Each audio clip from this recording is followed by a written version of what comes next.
Hello, and welcome back to Coin Lady channel. I think the SEC case is almost ended, and Ripple just released some great news that confirms my suspicions.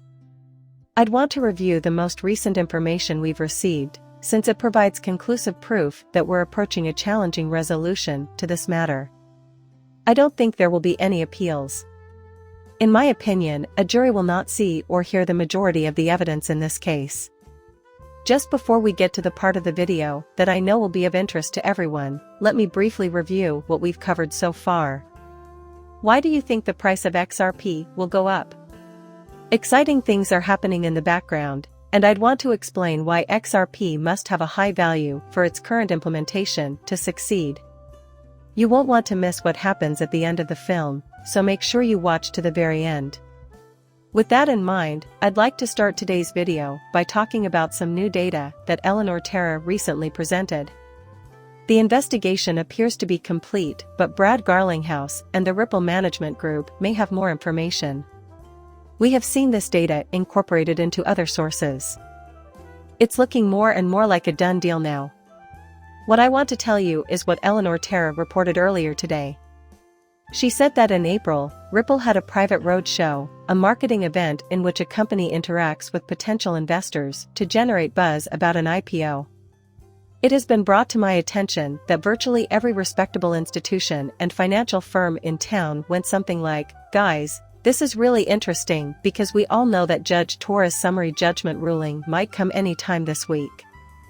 For a while now, however, it has been unclear how Judge Torres would rule on the most important components of this case, should they actually go to trial.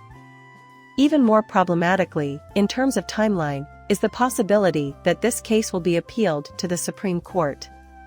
The information we have thus far is intriguing, in my perspective, because it seems very clear that Ripple would have to effectively file with the SEC if they were considering an initial public offering. Now, Ripple will not be registering their XRP as the FCC would prefer. Instead, shares in Ripple will be officially recognized as a security. Any legal disagreement with the SEC would make registration impossible for Ripple, so this is a fascinating development nevertheless. The fact that Ripple is holding an investor roadshow at all is a really promising sign. If they thought they had a high chance of winning at trial or appealing to the Supreme Court, they would still be involved in the case. And with Brad Garlinghouse tweeting like a digital asset right now, investors are thinking dimes to donuts, this thing is done on its own. Guys, I really enjoyed reading this. There is mounting evidence that Ripple is in on some secret goings-on.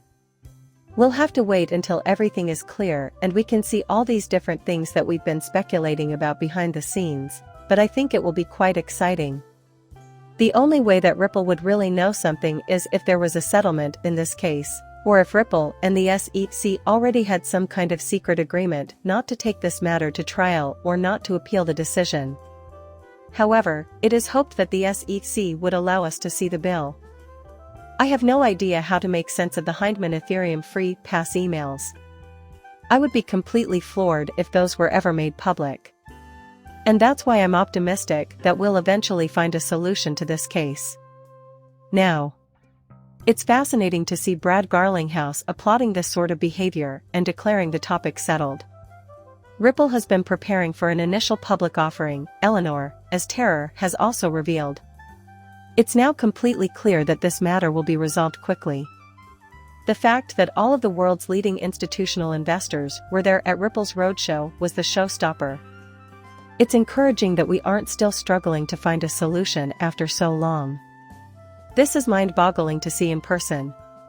It's another proof that the biggest names in American business and finance are keeping a watch on Ripple and recognize the role it will play in modernizing the banking sector. This is an argument I've been making for some time, and it was also made by John Deaton in a tweet earlier today. If Ripple prevails in the SEC action or receives a determination that present and future sales of XRP are not securities, the lawsuit will turn out to be a blessing in disguise. This is something I've been emphasizing for a long time. If Ripple is successful in this lawsuit, they will own the whole institutional cryptocurrency market and control XRP prices. In the long run, this is great news for Ripple and XRP.